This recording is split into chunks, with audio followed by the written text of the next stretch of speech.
Salut, j'ai vu pas mal de films en janvier 2024, donc je voulais faire une petite rétrospective. Donc si ça t'intéresse, let's go. La trilogie Hangover. Bon, j'ai commencé l'année easy avec une trilogie qu'on ne présente plus bien entendu, Hangover.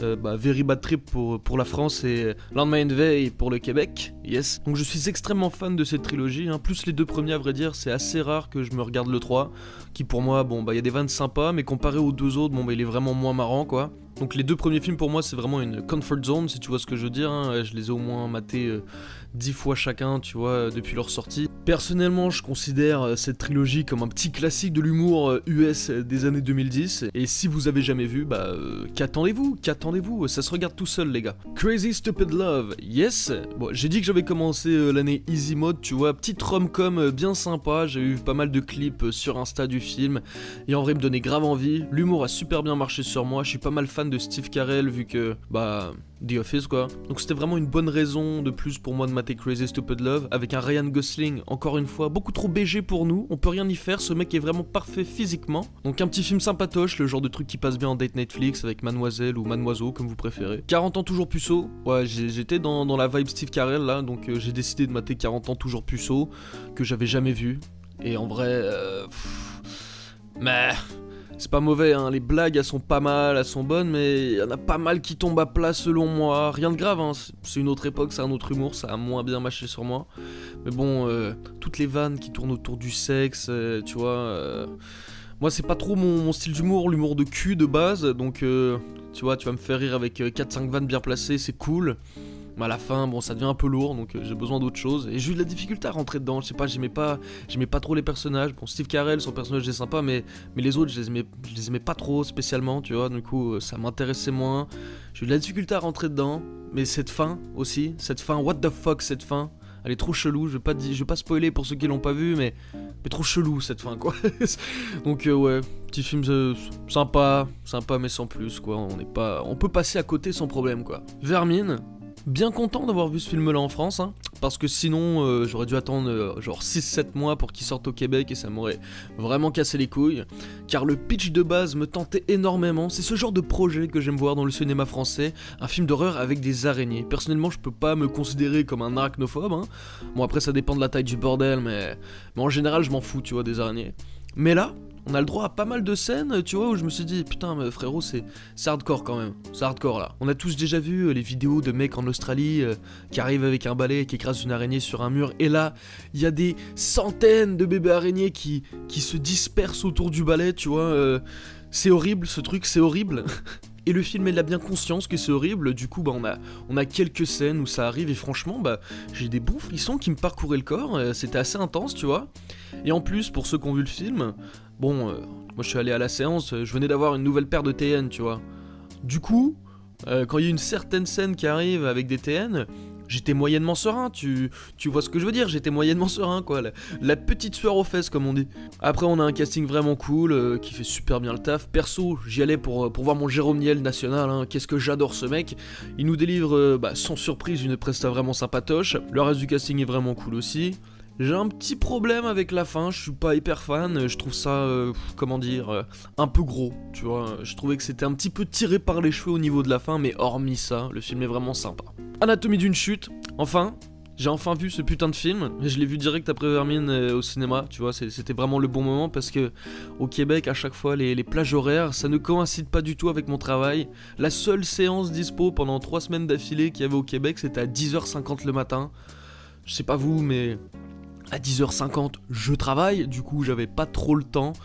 Et je matais ça en France, du coup je suis content de l'avoir vu, j'avais entendu énormément de bien de ce film, il m'intéressait énormément, et je veux dire que j'ai vraiment kiffé, que ce soit le montage, que j'ai personnellement trouvé très efficace, la mise en scène, le sound design, c'est vraiment des choses qui ont contribué à mon appréciation du film. Sandra Hüller est excellente, que ça soit en français ou en anglais, elle délivre selon moi une superbe performance, Swan Arlo très bon aussi, et ça me tue parce que le mec il est devenu un sex symbole aux US après ça, il y a des montages sur TikTok de Swan Arlo, tu vois, avec la musique badass et tout, ça me fume. Mais pour moi, le gars qui met un taquet à tout le monde, c'est Milo Machado Grané, je sais pas trop comment il veut qu'on dise son prénom, on va dire Grané, tiens, parce que, yes. Le mec il casse l'écran, il a 11 ans et comme je dis, il met un sacré taquet à des acteurs qui ont le quadruple de son âge, tu vois, et qui sont pas foutus de sortir des lignes et que ça sorte bien. Je ne nommerai pas de nom, je ne veux pas me faire d'ennemis, mais j'ai des noms en tête. Donc à mon sens, ce gamin est trop fort, donc voilà.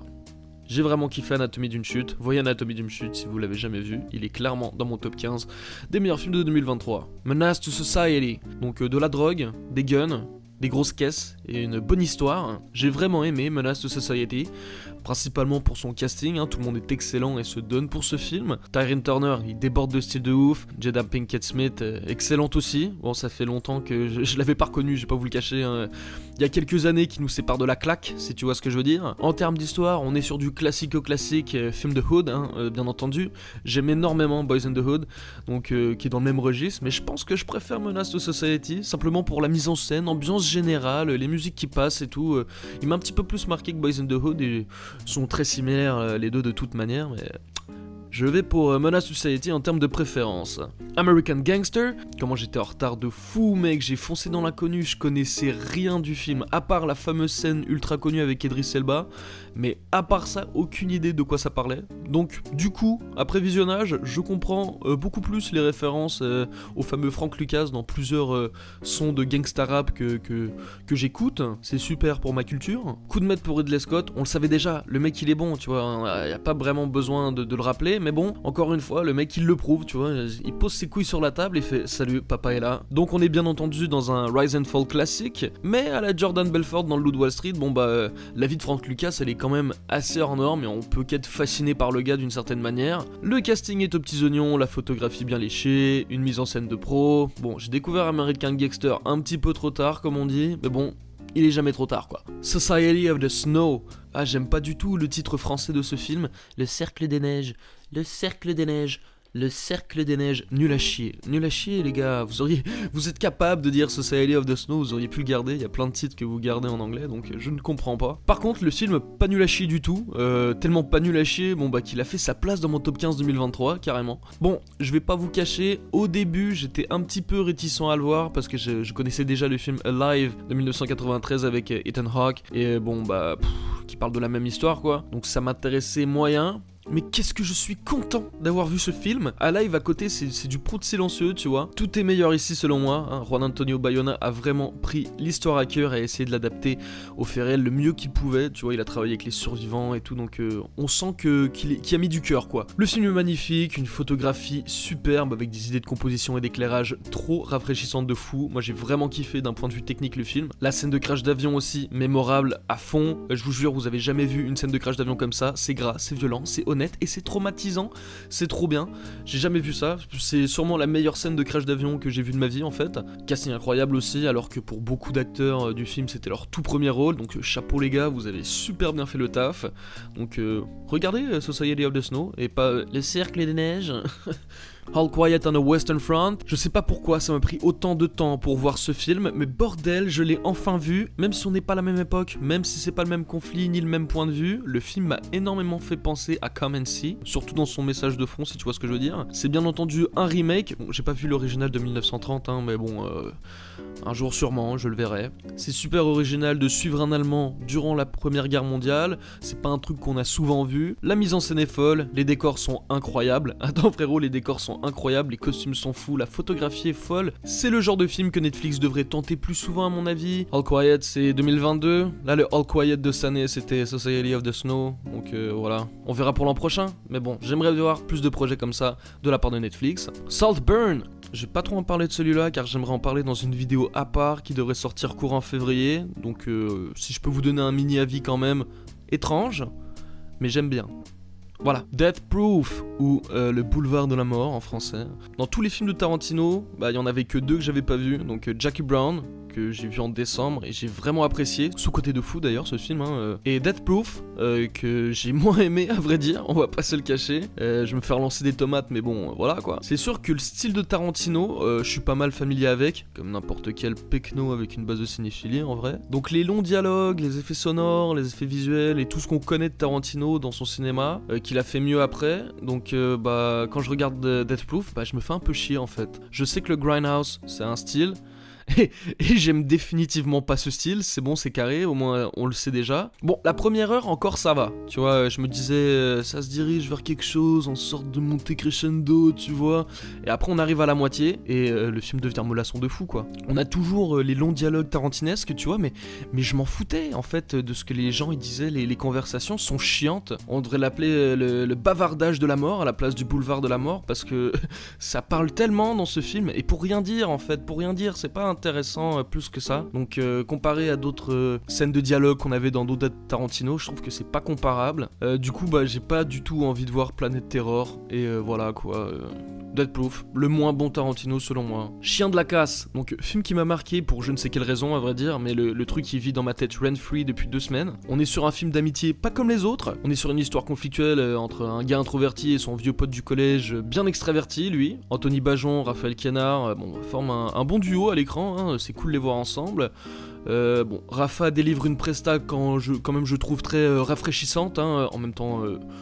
Vu l'accent du mec, ça ne peut qu'être rafraîchissant. Bajon, lui, bon, il est bon, mais voilà quoi, en même temps, quand tu vois son rôle dans le film, c'est pas un truc qui casse l'écran non plus, mais il fait le taf, tu vois, comme d'hab en fait, Bajon fait le taf. Là, je sais que je viens de tacler Death Proof parce que c'est soi-disant chiant de fou, et beaucoup vont trouver ça stupide parce que, bon bah, chien de la casse, c'est ça qui aurait dû m'ennuyer en fait, mais bon, moi perso au Québec, je vis en ville, je suis pas à Montréal, mais bah, je suis à Québec, c'est pas une grande ville, mais c'est une bonne ville quand même, tu vois, 800 000 habitants et tout. Mais quand je vais en France, c'est dans ce genre de petits bleds paumés que je vais, c'est là que ma famille vit, tu vois, les petits bleds ruraux comme ça, c'est là que toute ma famille vit en France. Donc les soirées entre potes, rien à foutre à part fumer des clopes et boire des coups dans un village vide la nuit, bah je connais bien, tu vois, et Chien de la casse retransmet très bien cette ambiance. J'avais donc pas vraiment de difficulté à rentrer dans le film, j'étais familier avec le concept du truc, tu vois. Après le film, y a pas de musique, ou quand il y en a, bon bah allez, c'est les personnages qui la mettent, tu vois, dans la voiture ou des trucs comme ça.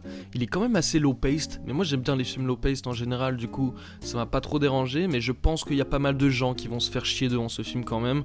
C'est une critique que j'ai vu revenir beaucoup, c'est sur Allociné, Letterboxd ou des trucs comme ça, il y a pas mal de gens qui se font chier quand même. Dream Scenario, donc Dream Scenario c'est complètement génial, déjà par son pitch qui est en termes d'originalité au paroxysme, hein. J'ai jamais vu quelque chose comme ça. Nick Cage qui joue un prof d'université avec une vie banale se retrouve à faire des apparitions dans le rêve des gens et je trouve ça trop bien, c'est ultra original, c'est rafraîchissant de ouf, surtout dans le cinéma d'aujourd'hui, quoi, c'est le genre de projet que je supporte à 100%, et la scène du prout, elle est géniale. Don't Breathe, donc j'étais en voyage pour le taf à l'extérieur de la ville, et je voulais un petit film relax le soir à l'hôtel, donc je me suis maté Don't Breathe, sympa, juste sympa. Bonnes idées, la mise en scène fonctionne bien, je suis pas trop un fan de Dylan Minnette, mais hormis ça, le film, il fait ce qu'il est supposé faire quoi, il m'a diverti, c'était cool en fait. C'est un truc que je peux conseiller à mater en couple en vrai, hein. C'est le genre de truc qui passe tout seul, tu sais, sur un Netflix and chill soirée horreur, tu vois. Ça passe bien, mais j'ai pas grand chose de plus à dire dessus quoi.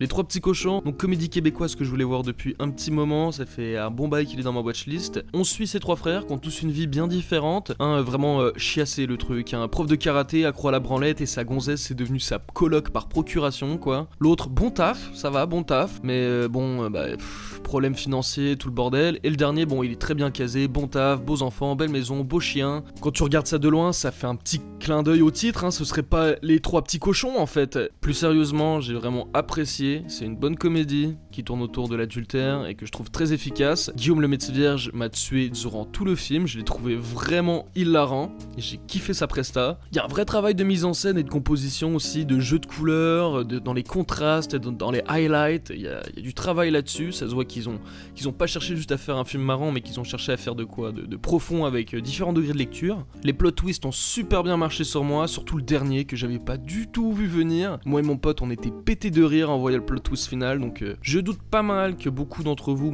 connaissent pas le film parce que bon la majorité des gens qui regardent les vidéos sont français, mais si vous voulez élargir vos horizons et regarder un petit peu de cinéma québécois, je ne peux que vous conseiller Les Trois Petits Cochons énormément, et 1987 aussi de Ricardo Trogi qui est incroyable. Youssef Salem a du succès, film qui m'intéressait pas mal, petit pitch de base qui avait l'air sympa. J'ai pas grand chose à dire dessus en vrai. J'ai bien aimé en général, sympa mais sans plus. Ramsey est bon dedans, mais bon, c'est original. Voilà quoi. Sentinelle, je sais pas trop quoi penser de ce film en vrai, car je suis devenu fan de François Sentinelle, et sache François d'ailleurs que que je ne regrette rien. J'ai bien aimé le délire, mais c'est sûr que Joko doit faire autre chose, quoi, un autre style. Et j'aime bien le gars, j'aime bien son humour, mais j'ai hâte de le voir dans quelque chose de différent, tu vois. Je pense qu'il va faire saturer les gens, en fait. Les gens, ils vont en avoir marre de lui. Hormis ça, le film était sympa, même s'il y a beaucoup de blagues qui tombent à plat, tu vois. Il y en a plein qui m'ont pas fait rire du tout. J'étais vraiment poker face. C'est dommage, tu vois, mais il y en a plein, c'était un petit peu trop, tu vois. Mais l'idée originale, elle est cool. C'est personnellement ça qui m'a vendu le truc. Donc je suis un peu mitigé, je sais pas vraiment si j'aime le truc ou si j'aime juste la chanson de François Sentinelle en fait. Roadhouse. Donc la seule raison de pourquoi j'ai vu ce film, c'est parce qu'il y a un remake avec Jake Gyllenhaal et Conor McGregor qui sort en mars, qui a l'air ultra éclaté au sol mais qui m'intéresse de fou parce que Conor McGregor en vrai c'est tout. Du coup, je voulais voir l'original pour comparer quoi. Sympa, mais c'est le classique film de bourrin des années 80. Vous savez ce que c'est, vous l'avez déjà vu en fait ce film, même si vous l'avez pas vu, vous l'avez déjà vu. L'idée de base elle est cool, hein, suivre un videur ultra reconnu dans le milieu qui pète des gueules, c'est cool. La musique est vraiment lourde en général, vraiment sympa. Les décors sont nice, les scènes d'action, typique des années 80 quoi. Ce genre de truc. Si c'est votre style, faites-vous plaisir, allez-y, c'est le film des années 80 quoi. Ça passe tout seul en vrai. Thank You for Smoking, j'ai vraiment aimé. C'est un film subtil qui dénonce mais sans en faire trop, donc c'est quand même assez sympa. On parle de club, de lobby, d'éducation, de valeurs, ça touche énormément de sujets. Aaron Eckhart est excellent dans ce rôle, ça lui va à merveille, j'aimerais le voir plus souvent au cinéma ce gars. Il m'a beaucoup fait penser à Jordan Belfort, encore une fois, si tu sais parler, même si tu dis de la merde, tu vas gagner parce que tu sais parler. Des mots bien choisis valent mieux que n'importe quelle campagne, en vrai dire. C'est pas le sujet le plus passionnant, c'est sûr. Y a pas des musiques ultra mémorables, la mise en scène n'est pas nécessairement ultra folle, mais c'est bien monté. Et les acteurs entre eux ont une vraie chimie, ça marche super bien. Le final est bon, certes bien prévisible, mais bon quand même, très bien exécuté. Bon, un bon film au final, c'est juste sympa, donc si vous l'avez jamais vu. Taxi, pas vraiment besoin de présenter Taxi, hein, je les aime tous personnellement, même le 4, et le 5 par contre, non, je vois pas ce que vous voulez dire. En fait, il y a que 4 films Taxi, il y a pas de suite, il y en a que 4, il y a pas de Taxi 5, je vois pas de quoi vous parlez, il existe pas ce truc. Mais Taxi, voilà, c'est mon préféré des 4. Ça va en ordre, hein, le 1, 2, 3, 4, je les préfère vraiment en ordre. Donc j'ai grandi avec, c'est un gros classique pour moi, pas besoin de le présenter, tout le monde connaît. Next, le livre des solutions. Je voulais énormément voir ce film, pensant que ça allait parler d'un mec qui galère à finir son film. Ça parle de ça, mais pas vraiment en fait, c'est pas le sujet principal du film. On suit plutôt un gars avec des bons gros problèmes mentaux, qui arrête sa médication sur un coup de tête, tu vois, et qui devient complètement taré et invivable pour son entourage. J'ai été surpris, je m'attendais pas à ça de Michel Gondry au début. C'était pas mauvais non plus, tu vois, c'est pas un mauvais film, mais j'ai été surpris dans le mauvais sens en fait. Propos du film, c'est la santé mentale, comment ça affecte les gens autour de nous. Il y a des scènes quand même pas mal cool, la scène d'orchestre par contre, tu vois, je la trouve pas mal cette scène-là, je la trouve quand même assez drôle. Je me disais, putain, il est en train de le faire ce con, il est en train de le faire. Il y a quelques scènes qui m'ont fait rire aussi, je vais pas vous le cacher, mais je pense pas que je vais le revoir un jour, tu vois. Pas mauvais, mais pas incroyable non plus pour moi. Faites votre avis. Et Holdovers. Donc ça par contre j'ai vraiment aimé. On suit pendant 2 semaines un prof détestable que personne n'aime à l'école, un élève problématique à qui on aime s'identifier d'ailleurs si on a mon âge. Le film est très bien écrit, fluide dans sa mise en scène, on prend du plaisir à suivre chacun des personnages et à en savoir plus sur leur histoire au fur et à mesure que le film avance. Les voir devenir une petite famille inattendue mais très touchante quand même malgré leurs différences, c'est quand même quelque chose que j'ai bien aimé. C'est un film authentique avec un casting bien dirigé et j'ai passé un très bon moment devant The Holdovers et je vous le conseille. Je verrai toujours vos visages. Film très intéressant sur la justice restaurative, je pense que c'est comme ça qu'ils disent dans le film. Et je connaissais zéro ce truc, je savais même pas que ça existait, et je trouve ça super original de faire un film sur ça. Tout est poignant dans le film, tous les récits de chaque personnage ont quelque chose à apporter, ça amène à nous faire réfléchir, le casting est vraiment bon, tout le monde se vaut, c'est assez bluffant. Je pense par contre que Adèle Exarchopoulos se distingue un petit peu plus des autres, elle a une sacrée presta, donc voilà. La mise en scène est super bien gérée aussi, et surtout le montage, le film est trop bien rythmé, c'est un truc de malade, mais j'étais dedans, mais dans la première minute quoi, et franchement j'ai pas lâché, j'ai pas vu le temps passer, donc j'ai vraiment bien aimé. The Zone of Interest, lourd de fou. Vous pouvez aller voir ma vidéo que j'ai sortie il y a 2 jours si vous voulez voir ce que j'en ai pensé. Voilà. Good Time. Donc ça faisait un bail que j'avais pas vu Good Time, mais je viens de l'acheter en Blu-ray, donc c'était l'occasion quoi. Et je pense que tout le monde le connaît, hein. Il a fait pas mal de bruit, surtout après la sortie d'Uncut Gem. Un bon nombre de personnes qui avaient découvert les frères Safdie avec Uncut Gem sont donc allés creuser un petit peu leur filmographie et ont découvert Good Time après. En tout cas, moi je fais partie de ces gens. Que ça soit en termes de composition, de photographie, l'éclairage est magnifique, une bande son mémorable que j'aime écouter dans ma vie de tous les jours perso. L'histoire est quand même basique, mais il y a cet aspect d'être dans une merde continue et les problèmes qui s'entassent les uns après les autres que j'adore.